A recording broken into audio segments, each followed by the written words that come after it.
You are listening to Australia's premier podcast dedicated to the world of wine, the Vincast. I want to take this opportunity to thank all of the guests who very generously donate their time to be on the show. It really does take a lot to be able to do this podcast, and it does rely on the support of the guests to come and talk about themselves and their story. And you, the listener, can actually show your appreciation for them by supporting them. Whether they're selling wines, they're making wines, they're talking about wines, you can get in touch with them, find out how you can purchase some of their product, and just let them know that you heard them on the podcast and you really enjoyed their story. So please do, use the links that I share on social media and through the website intrepidwino.com, and just share the love with the guests. Thanks, guys, for listening. I hope you enjoyed this week's episode.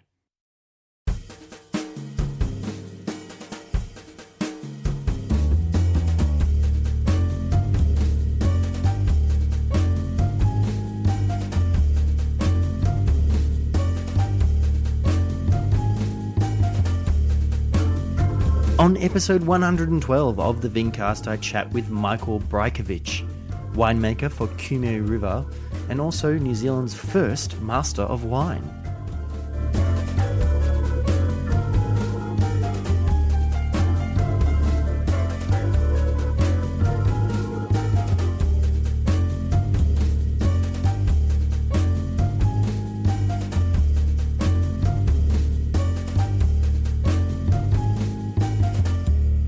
Hello there, Vincasters. Welcome to another episode of the Vincast. My name is James Scaresbrook, otherwise known as the Intrepid Wino, and thank you very much for joining me on this week's episode. I'm very excited to share an episode that I actually recorded a little while ago via Skype, so you'll have to keep that in mind when you're listening.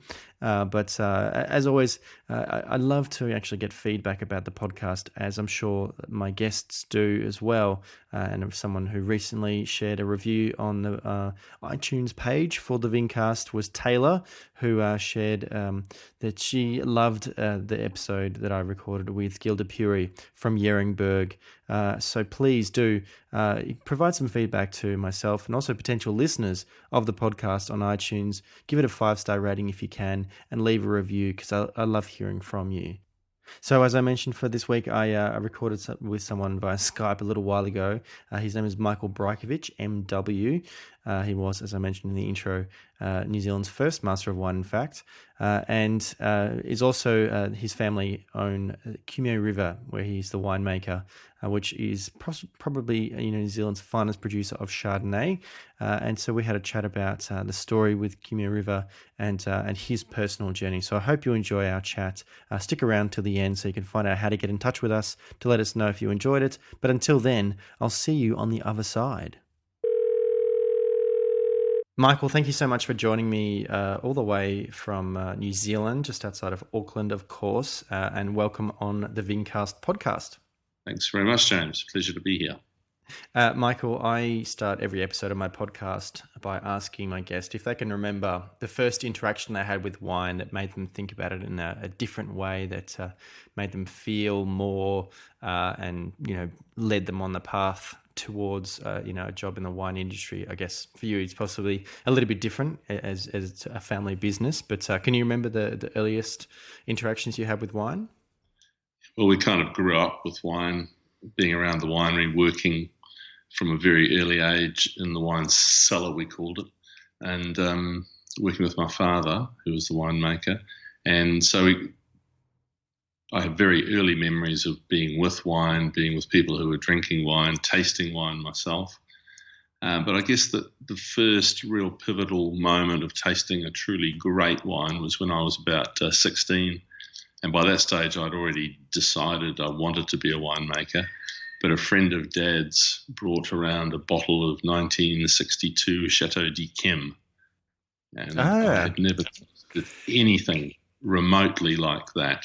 You're actually not the first guest whose their first experience was Chateau d'Yquem I think it was, quite recent. Joe Hollyman from Tasmania, right. as a young fella, tried Yquem and was seduced by it.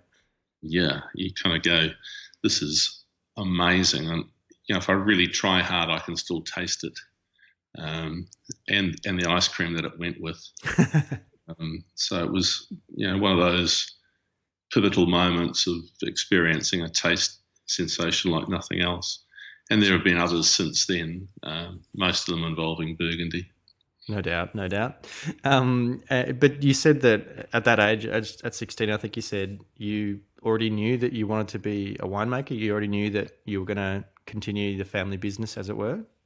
Yeah, I knew by the time I was about 12 that that's the path I wanted to take, and it made choices at high school quite easy in terms of subjects. So I took chemistry and physics and biology and French. It was very useful later on. So, I'm not sure. Then having graduated from high school, I took a year just to attend Auckland University, just to do a bit of science and stay home for a bit, because in those days going away to learn enology meant travelling to Australia.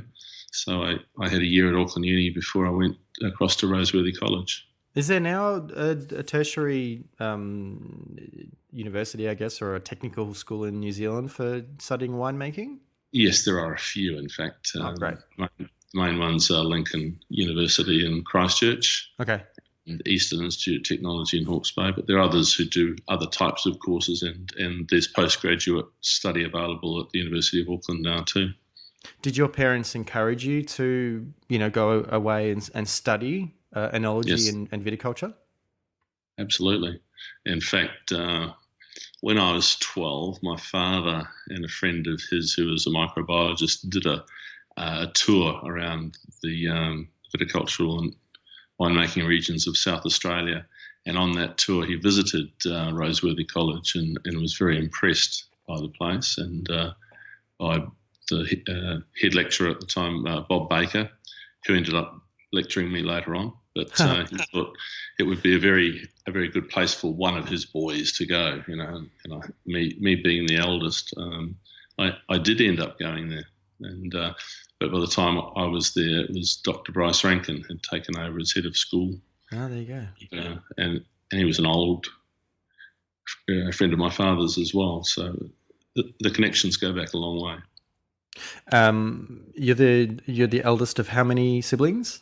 There are four of us altogether. There's myself and my sister Mariana, my brother Milan, and the youngest brother is Paul. And we all work in the business with our mother, Melba.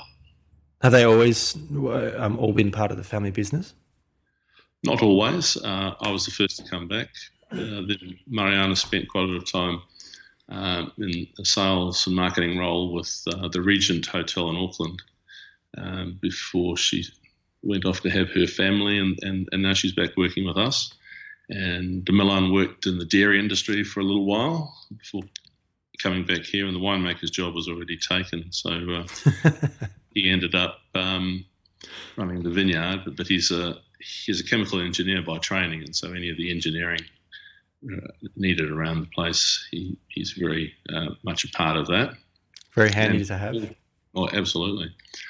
Paul spent a bit of time working in the trade in England when he was young, just out of university. He did marketing at university, and then he came back straight into the business, and he's been with us ever since. Right, okay. So it was your grandparents who moved out from Europe, and now you'll have to forgive, I hope I'm pronouncing this correctly, Brajkovich, okay. And I believe from Croatia. Yes, so they came from the Dalmatian coast of Croatia, so it's a province, if you like, on the Adriatic Sea, and quite a well-known area for growing grapes and wine back for many hundreds of years.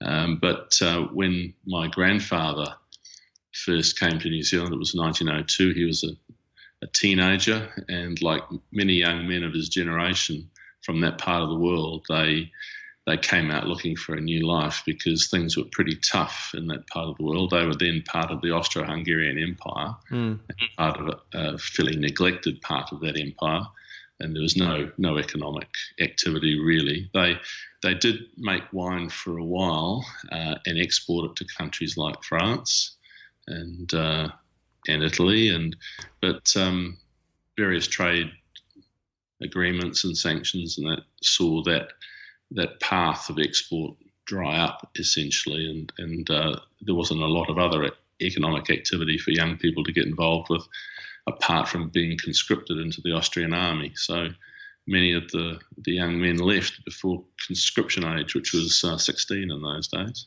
Wow. And I mean, we're talking just before World War One as well. That's right. Yeah. So he came out that time. He stayed out here right the way through World War One, and then with some money in his pocket, he went back to Croatia, or Yugoslavia as it was then, and got married, started a family, and then things got really quite bad in the 1930s with the Great Depression, and he decided to come back out to New Zealand as a much older man and go back on the kauri gum fields right north and dig kauri gum, and then he brought the rest of the family out, which was my grandmother. My father was the eldest of 3 children, and his 2 sisters as well. So they came out here, worked on the gum fields, but realised there was no future in that. So they felt they needed to get onto the land somewhere, and eventually they migrated south and ended up in Auckland, in West Auckland, working for other Dalmatian families in the Henderson area, and they saved a bit of money, and eventually in 1944 bought the property where we still are now. Right. So as far as why New Zealand, I mean, was it because there was a reasonable amount of migration from Croatia, and particularly from the Dalmatian part of Croatia? That's sort of why they chose New Zealand and why they chose those particular parts? Yes, there was already a few people here. It's one of those old stories. Somebody goes years before, starts to send a bit of money back, word gets around, and then all of a sudden there's a bit of a rush. Right. And then thousands of young men came out on ships because the work was available. They were hardworking. They dug over the old kauri swamps up far north that the early English settlers had dug over earlier, but they dug it deeper. And there was a lot of consternation and kind of prejudice against them because the locals thought they worked far too hard. Then when World War One came along, because they were technically members of the Austro-Hungarian Empire, they were arrested and jailed as enemy aliens, and many of them, including my grandfather, ended up on work gangs working on the roads and digging drains and things like that. Yeah, and in fact, my step-grandfather, who was Italian, he came out to Australia at the age of 14.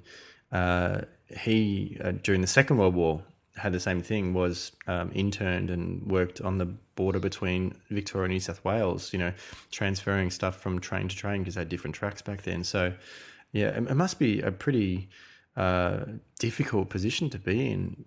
I guess you have some small community, but you are all ostracized because of where you happen to have come from.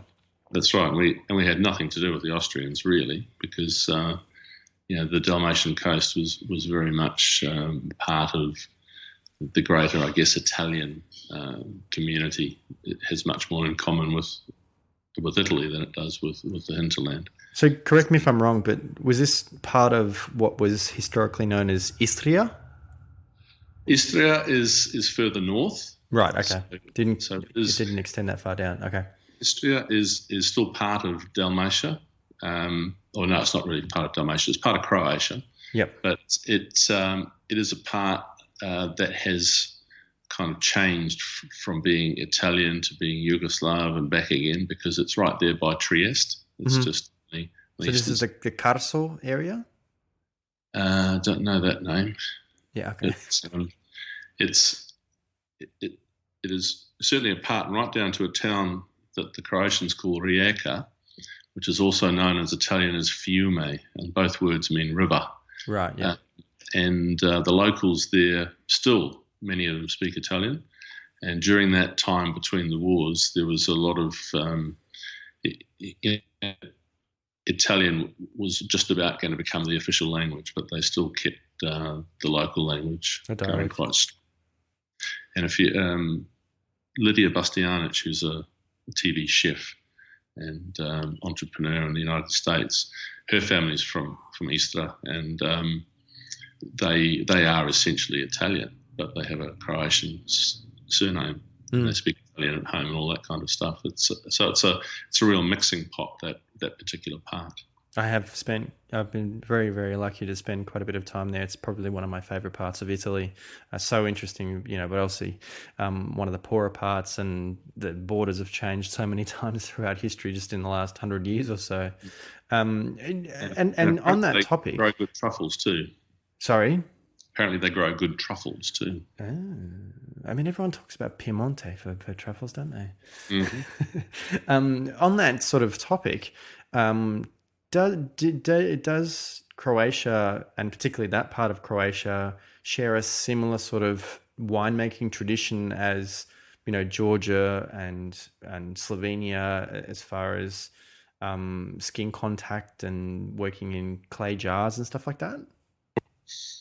I've never seen clay jars myself, but it wouldn't surprise me if they did have them somewhere. Most people used wooden containers. Okay. So they call them bachva, or barrels, and there's some concrete. More recently, you see stainless steel tanks and things like that. But the coastal area is still well known for its wines, particularly red wines, but also white.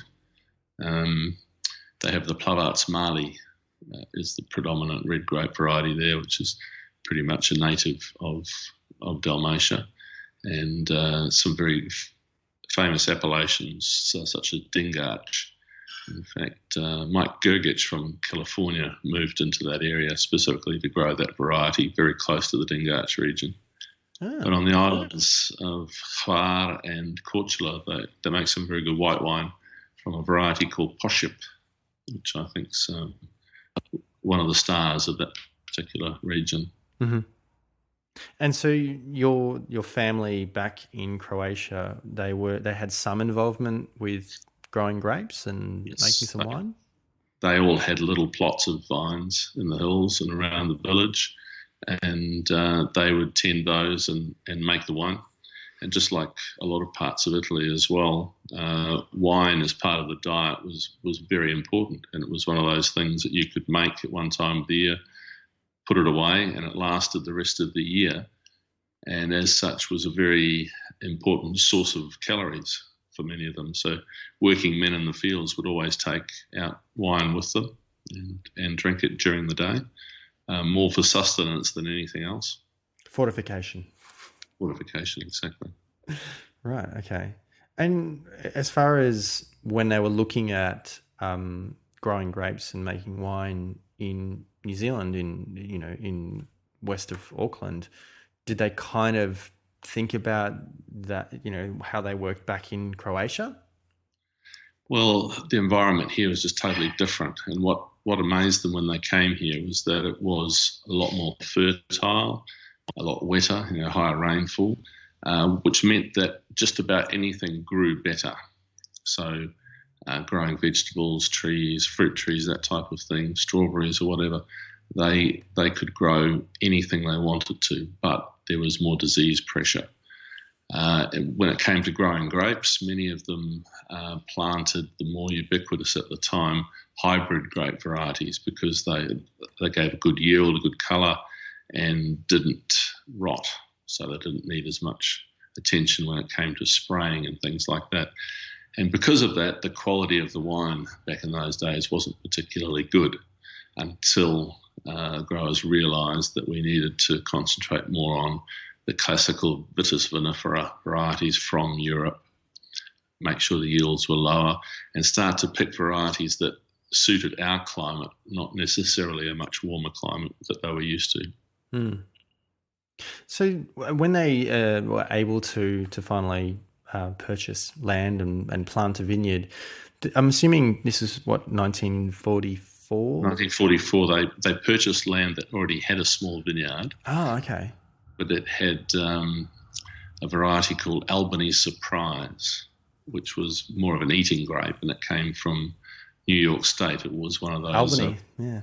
and it had very thick skins and a lot of the foxy character from those Labrusca varieties. So it was Vitis Labrusca, and it didn't make particularly good wine, but it made wine. And the people they bought it from were also from the same village in Croatia, and they'd been here 25 years, but they had a small vineyard and a winemaker's license, and that was part of the attraction of the property, was to actually purchase some land where they could start making wine straight away.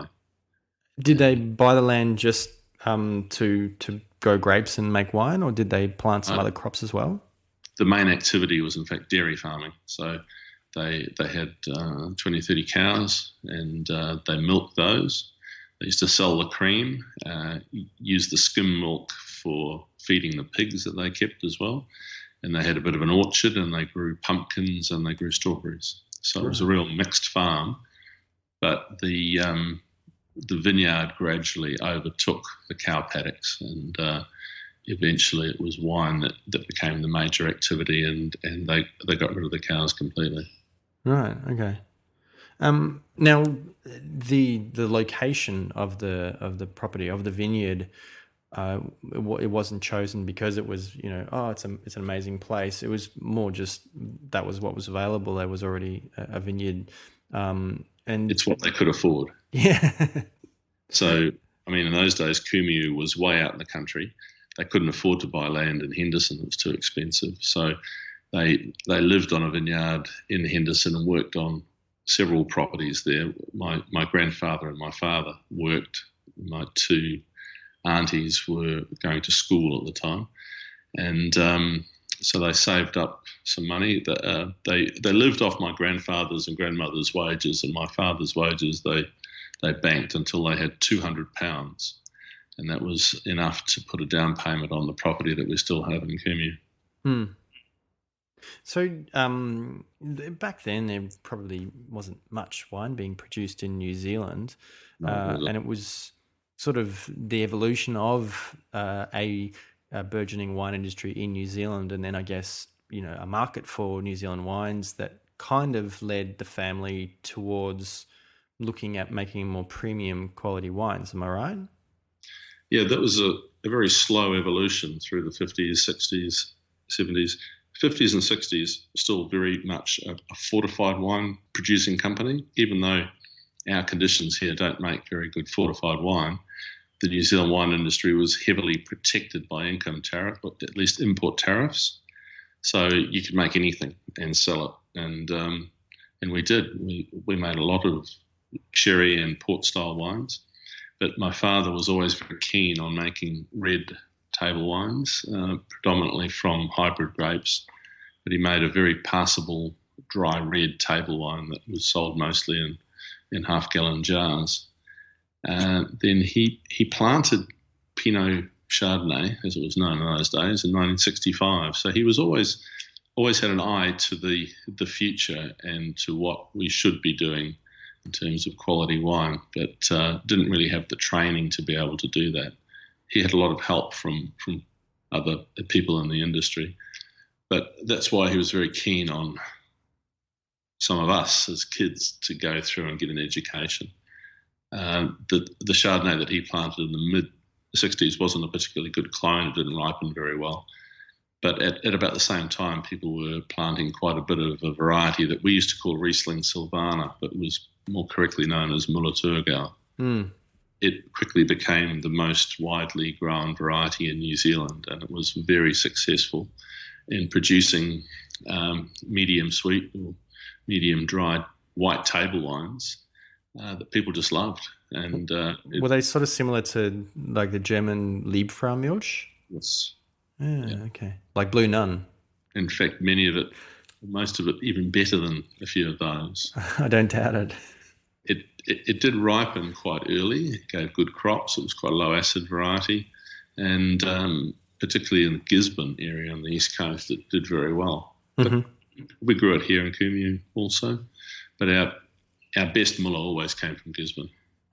But it was very important in changing people's tastes in New Zealand away from the traditional beer and fortified wines towards table wines, because they could drink that as an aperitif without food necessarily, but it led them into other varieties later on, particularly Chardonnay and Sauvignon Blanc, and then in reds it was Cabernet Sauvignon, and Pinot Noir came later. So there was a real evolution through the late 70s into the 80s, and then right through till now. Right. So when were the first Chardonnay vines planted? Apart from those ones in the mid-60s that didn't really work, we started in 1982 planting some decent clones of Chardonnay and trying to find some decent rootstocks. It wasn't until 1990, though, and that's really Dad's last project because he died in 92, that we were able to get hold of some better rootstocks. Now, in this area, we've had phylloxera for years and years and years, so we always had to graft our grapevines and grow them on rootstocks. But the rootstocks that were originally available were chosen more for their ease of grafting and their vigour than their quality. So most of them, like 1202, SO4, 5BB, were all far too vigorous. So it wasn't until we got some good low vigour rootstocks from France that we were able to plant some good vineyards. And the 4 rootstocks that we got were 420A, Riparia Gloire, 10114 and 3309, and those 4 really still provide the bulk of our grapevine rootstocks, and they do a really good job here. So up until in the mid-80s was sort of the really important part for changing the focus of the business, and I believe that was sort of when you changed the name to Kumeu River. That's right. What was it that actually led the family to change the nature of the business? I guess a lot of it had to do with my time in Australia, because I was at Roseworthy 1979, 1980, 1981, and our company was known as San Marino Vineyards, and that's a throwback to the Croatian coast, where the chap San Marino was Saint Marinus the Dalmatian, and he was a monk who was being pursued by the Ottomans, and they chased him out of Dalmatia. He, in fact, rowed across the Adriatic Sea to Italy, and he went and hid in the mountains just opposite where we come from, and he founded his republic there, which is still there. It's called San Marino. So the first name of our winery was San Marino, and I guess we're other Dalmatians who fled. But as a name, it's not really evocative of New Zealand. It's a more international name, and certainly when you went to Australia and saw the wines coming out of the Riverland with very similar names, it wasn't encouraging to keep it. So when I came home, I said to Dad, look, we need to have something that's much more local, and Kumeu was the obvious choice, but the fact that the winery stands on the banks of a little creek, which is called the Kumeu River, led us to call it Kumeu River, and we changed the company name in 1986. But the first vintage of wine that was actually labelled under the Kumeu River label was 1983 Merlot, and that was a wine that we produced from a vineyard that we purchased and just before vintage in 1983, and the big attraction for that vineyard was the fact that it had Merlot on it, and there was very little Merlot in New Zealand, so it was quite an attraction to get our hands on it. And later on that same year, I had the opportunity to go to Bordeaux and work for Jean-Pierre Moueix, who's a big negociant in Libourne, but their most famous property is a place called Chateau Petrus. You may have heard of it. Maybe. So there was a market for the Bordeaux variety-based wines already? There was a lot of interest early on, particularly in the mid-70s and into the early 80s with Cabernet Sauvignon. There wasn't so much Merlot planted, but Cabernet didn't really ripen that well on a regular basis, certainly in this area. It was always quite greenish, quite peppery. Merlot was much more forgiving, so even in a cool vintage, you could still make something with a bit more savoury character than just herbal or herbaceous character. So it was a very successful blending element. We also planted Cabernet Franc at the same time, and it was less successful, mostly because it had leaf roll virus in it. That really debilitates the vine, so it doesn't ripen properly. But we did start making a very passable Loire red style, in the style of Chinon or Bourgogne. And it's a real shame that we don't have that vineyard anymore, because I think that style of red wine is much underappreciated and can do very well in a market like ours. So as far as yourself, Michael, was coming to study winemaking and viticulture at Roseworthy in Australia, was that sort of your first experience overseas and the first opportunity to sort of travel and see other parts of the world? Yeah, absolutely. So just before I went over, we did a family trip to Sydney, Melbourne, Adelaide, went and had a look at Roseworthy, travelled to the Barossa, went to McLaren Vale, and so had a bit of an inkling of what the land looked like, what it felt like, and then I came back the following year as a student. And it was the best thing I ever did. It was a fantastic experience. Can you tell me some of the people you studied with back then? Well, on my first day at Roseworthy, arrived at the airport and actually shared a ride with Andrew Spinnersy, who's now at Tyrrell's, of course. And so he was there at the same time. In my year, we have people like Rolf Binder in the Barossa, Jane Ferrari, who's at Yalumba, Nick Walker from O'Leary Walker. Dave O'Leary was there at the same time. Peter Barry from Clare. Rob Gibson, who's also in the Barossa. Martin Shaw from Shaw and Smith. Yep.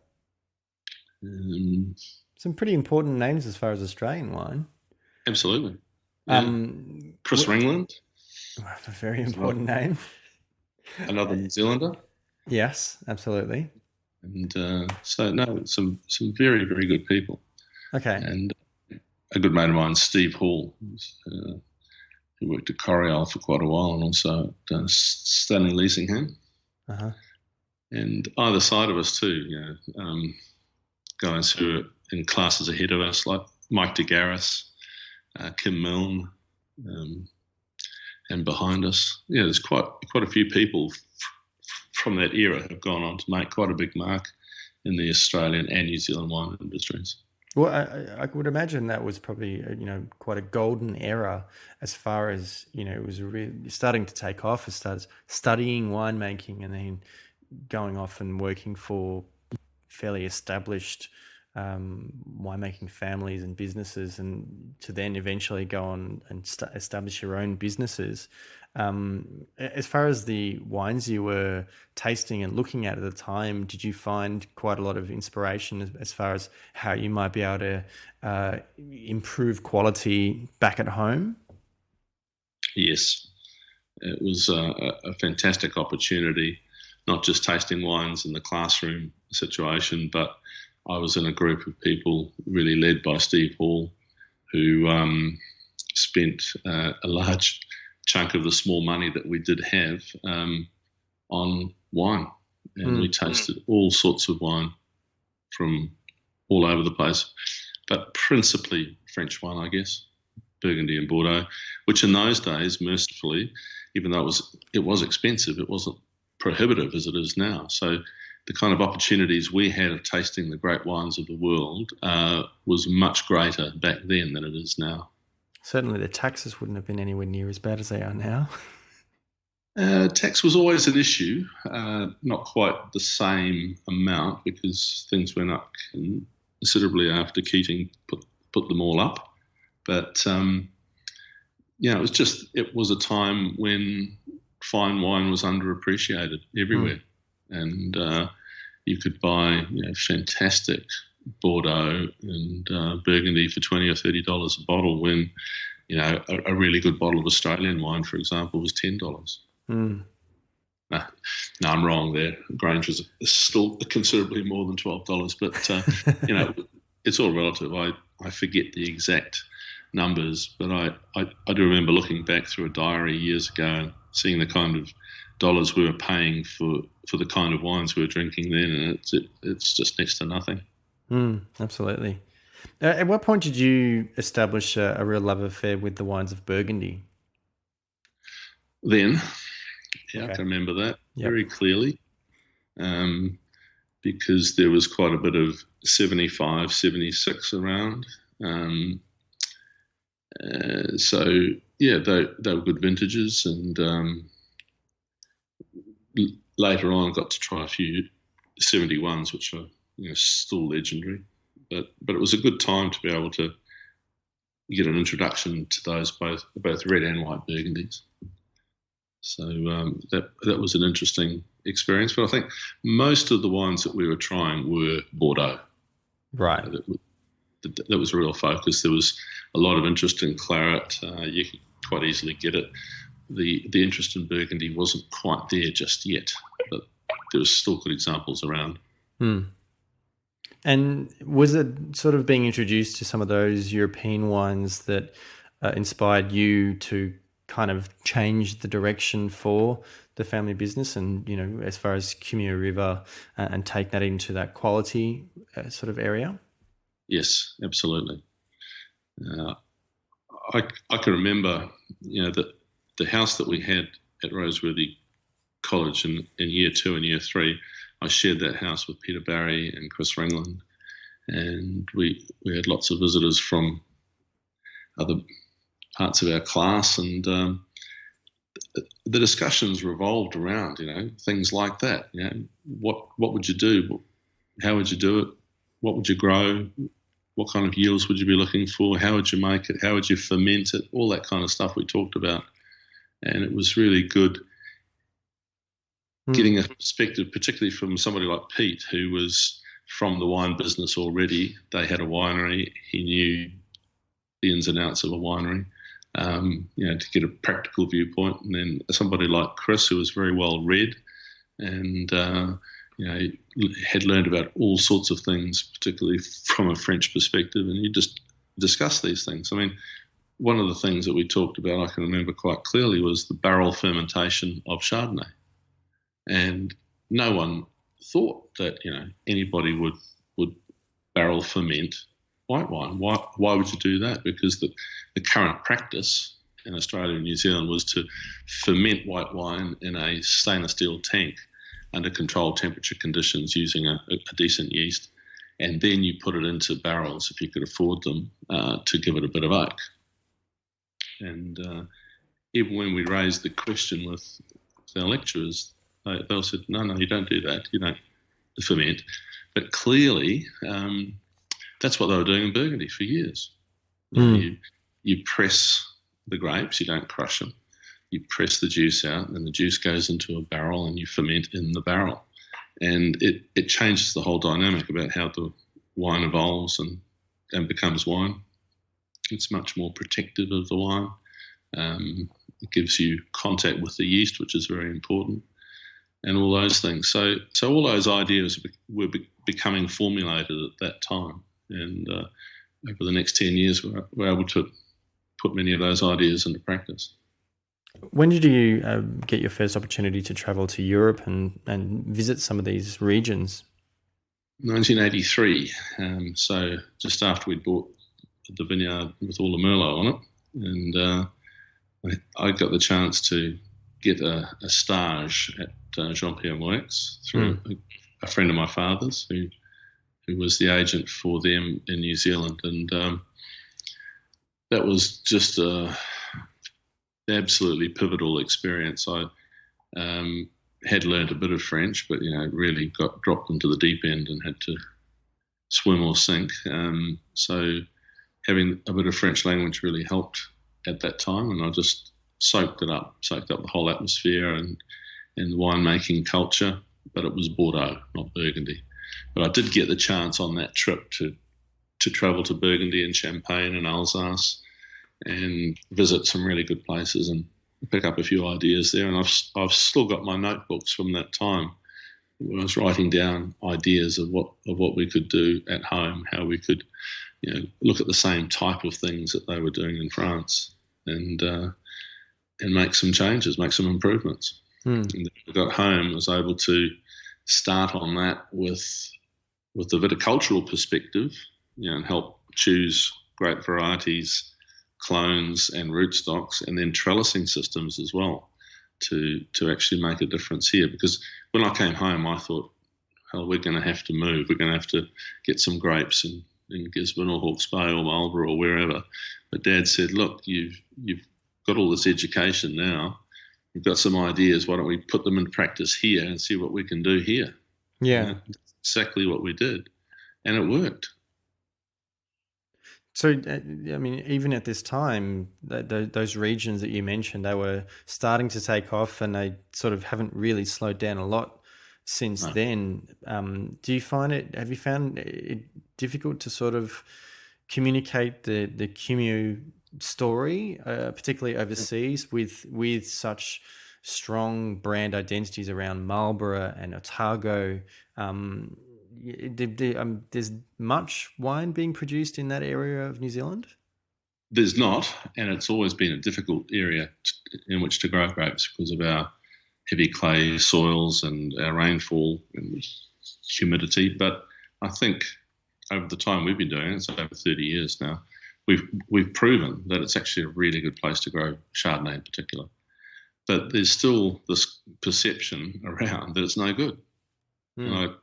We just get very frustrated by those kind of remarks and say, well, just taste the wine in the glass and it's pretty obvious it's a good area. Or you get comments like, gee, they're really good winemakers if they can make that kind of stuff in Auckland. Imagine if they had a vineyard somewhere else. It's just not right. The area here is very well suited to Chardonnay. And I think we've shown that. The difficulty we have now is that we can't expand because the urbanisation pressure of an expanding Auckland means that the land prices are just ridiculous. And even further north of here, it's still quite expensive to do. So our only hope for continuing some kind of expansion is to get vineyard land or purchase grapes elsewhere. And we've already started doing that. So we've... last year, 2 years ago, we started purchasing Chardonnay in Hawke's Bay, and we've just purchased a vineyard down there as well. So Chardonnay has been the variety that is so closely associated with Kumeu River, and you are considered to be one of, if not the best producer of Chardonnay in New Zealand. Admittedly, a country that very much has an identity around Sauvignon Blanc and Pinot Noir.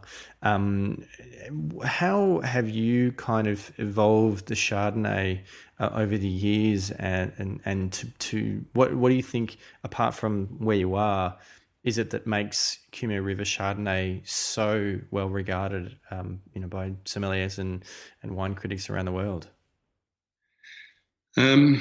First of all, it is the viticulture, so it's the variety itself, which I think is bar none the best dry white grape variety in the world for a whole lot of reasons.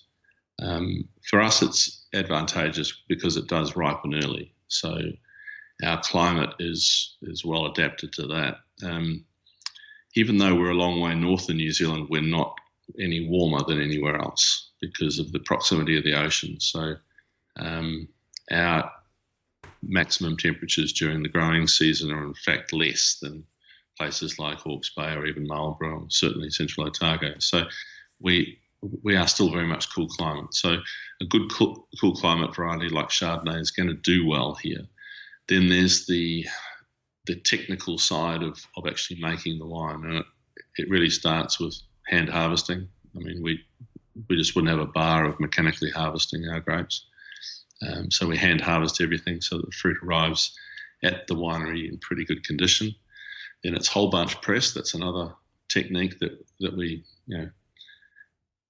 So we left behind the crusher, whole bunch press to get the best quality juice out, then put that juice either into a tank or into a barrel and allow the fermentation to go through using indigenous yeasts. And that's been an ongoing project ever since I came back from France. We started with red wines, and then 2 years later went into white wines with indigenous yeast fermentations, and we've been doing it ever since. And then there's keeping the wine on the yeast lees for a long time, encouraging the malolactic fermentation because it is a cool climate and we have quite high acid. The best way of reducing that acid to a more palatable level is to put the wine through a malolactic fermentation. And of course, when we started doing that, we introduced the buttery character, which became so popular, particularly in Australia and California, which are both much warmer climates where you don't really need to have deacidification, but a bit of butter really helped a lot of those wines, which were a bit lacking in fruit flavour. So it became a popular technique. And then other things like just extended time on lees, which in fact reduces the buttery character. All of these technical things made the wine better. And we've been changing those incrementally, small increments over 30 years. So you learn from each vintage and you are determined to make an improvement each year. And I think the wines have improved each year. So from the early days of the 80s when they came on the market, and they're quite different from everybody else's and made an impact that way. I think now they make an impact because they are, in many cases, clearly better. Mm. Now, Michael, you've been very involved with judging at wine shows for many years. In fact, I think you're the chairman or the chair of judges at the Adelaide Wine Show. That's right. Did you first get introduced to show judging when you were studying at Roseworthy? Yes. It was part of the course. Part of sensory evaluation was to learn about the Australian wine show judging system and systems. And it was great to have Dr. Bryce Rankin, who was at one time chair of the Adelaide Wine Show, teaching us about that. And then as third-year students, you had the opportunity to go to Adelaide and actually act as a pourer at the Adelaide Wine Show. And that was an eye-opener. So I got to do that in 1981. And I remember being a pourer for a panel that had the likes of Brian Crozer and Peter Lehman on it. And Glenn Evans was there and Bill Chambers was there. It was just all these great names and just to watch what they were doing, just see how strong these personalities were as well. It was quite fascinating. Then when I came back to New Zealand, because I had done well at Roseworthy, I became an associate judge quite early on in my career and got a chance to judge at what was then the National Wine Competition, which went on to become the Air New Zealand Wine Awards. In those days, they had two panels of judges. The chairman was John Buck, and I learned a bit from that. And then a few years later, I was a senior judge, and I've done a lot of senior judging here on and off over the years, but probably more in Australia actually. So I've judged at a number of shows there: Royal Hobart, Canberra, Perth, and also at Adelaide. And has it been really exciting to sort of over the years see how wine shows and the wine production has evolved? Has it been exciting to see wines getting better as time has moved forward? Absolutely, and it's been a great privilege to be part of it. And I was delighted to be asked to come and judge in Adelaide. This was in 2000, and I had judged with Brian Walsh, who was then chief winemaker for Yalumba, and he was on the committee of the Adelaide Wine Show. So I got an invitation to come and judge there, and that was just a fantastic thrill, having been a student in South Australia and come back, and I know a lot of people there and still do, and then to keep getting asked back, and then a few years ago they asked me to chair it, which was just a huge thrill, and just to see the evolution of styles and the improvement. Australian wine has never been better. can say that quite confidently. It's just amazing how good things have become, and they continue to evolve and change and get better. But at Adelaide, we are determined to also recognise and reward the old styles, because at many of the show judge dinners, a lot of the old wines pulled out, wines from the early 60s, the 70s, and these beautiful old wines that are showing great age. And yet in some show circles, that kind of wine as a young wine gets knocked back these days as being too big, too black, too ripe. But these are so important in the whole history of Australian wine. They're still around, and they are still good. But there's room for other styles as well. And I think we do recognise styles and regional differences from all over Australia, which is great. And I mean, it's the same thing in the New Zealand show too. I've just completed my 5-year stint as chair of judges at the Air New Zealand Wine Awards, and the same thing's happening there too, but with different varieties and different regional styles. It's very exciting, and it just continues to get better. So can you tell me what was it that actually inspired you to head towards the path of becoming the first Master of Wine from New Zealand, and can you tell me a little bit about that journey? Yes, that was a very interesting time. I mean, through Roseworthy, we had heard about this place, the Institute of Masters of Wine, and these pretty amazing tasters who could taste a wine and tell you not only the region it came from, what side of the road it came from, and who produced it, and all that kind of stuff. It was pretty awe-inspiring and very interesting.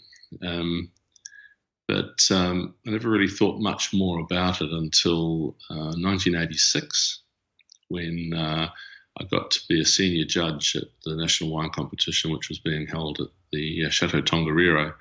And our guest overseas judge that year was Sarah Morphew, who was the first woman to pass the MW exam back in the early 70s.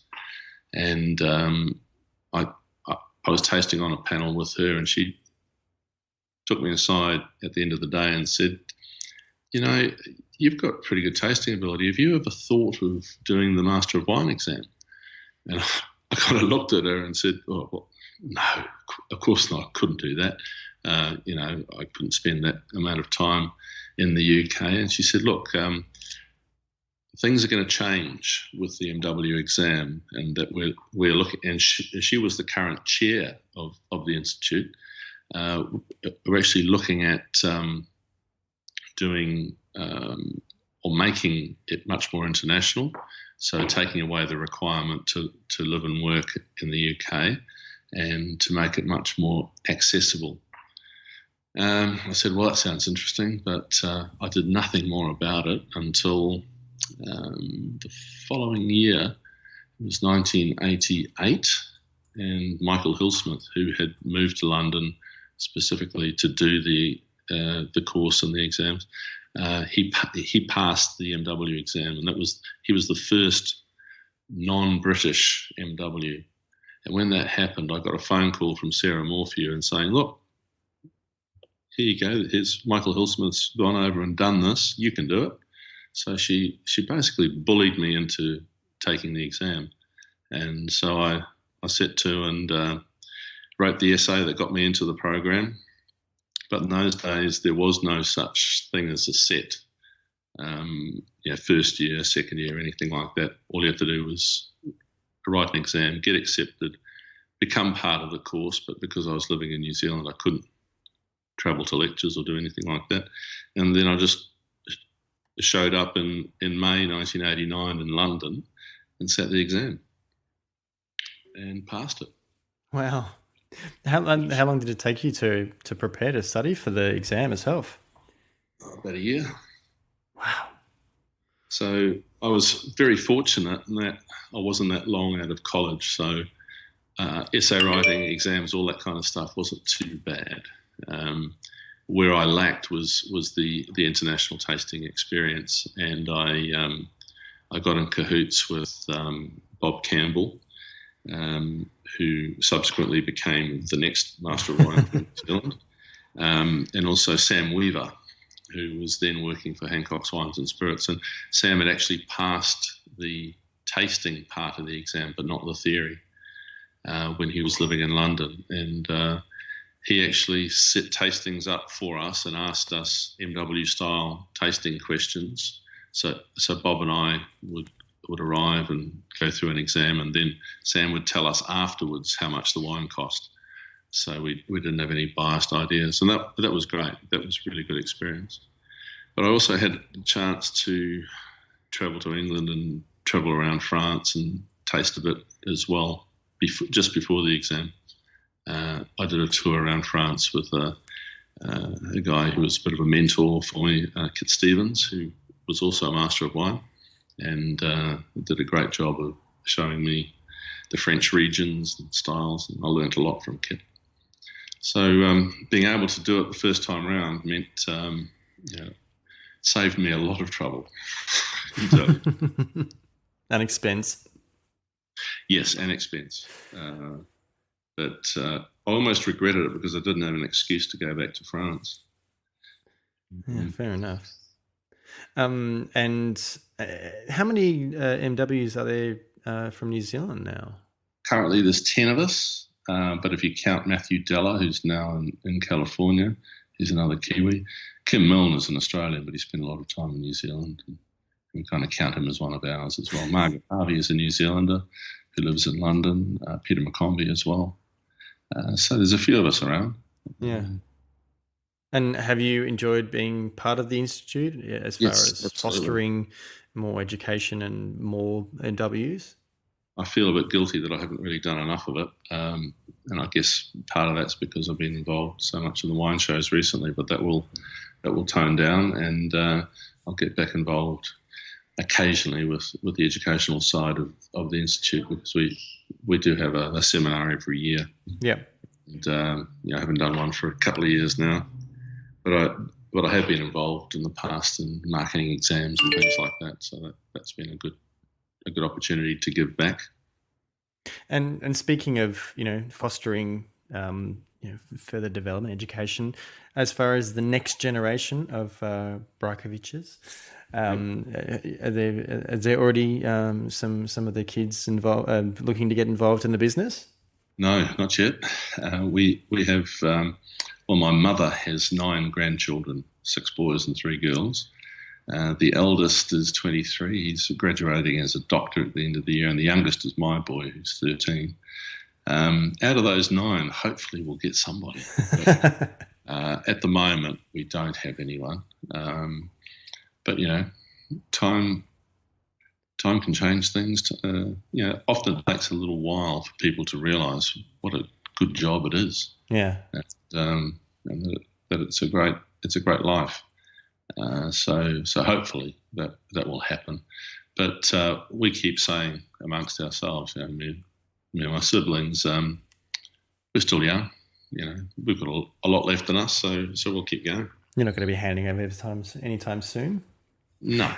But it sounds like there are some interesting developments for the business in the future that hopefully will, draw them in and want to get involved. But look, It has been really fascinating and fantastic to chat with you, Michael, and hear more about the family history and your involvement in the Institute, and obviously with wine shows as well. So thank you very much for joining me.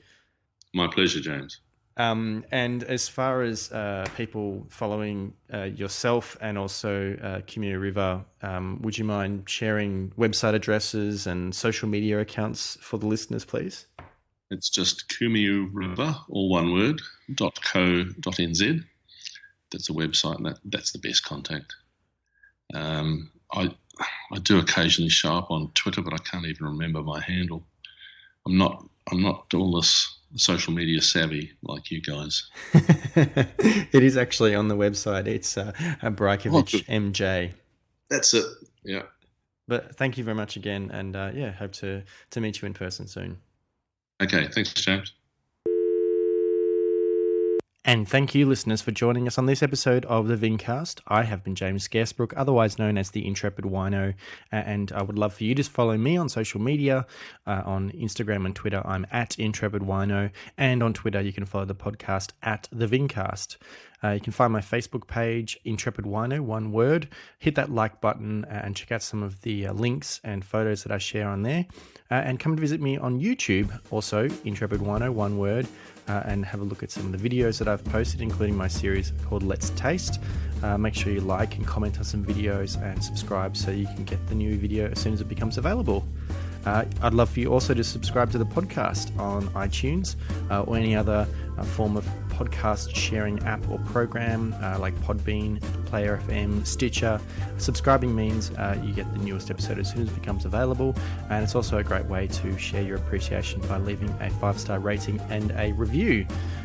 All that information is available on my website, intrepidwino.com, and you can find ways to get in contact with me there. But until next time, bye.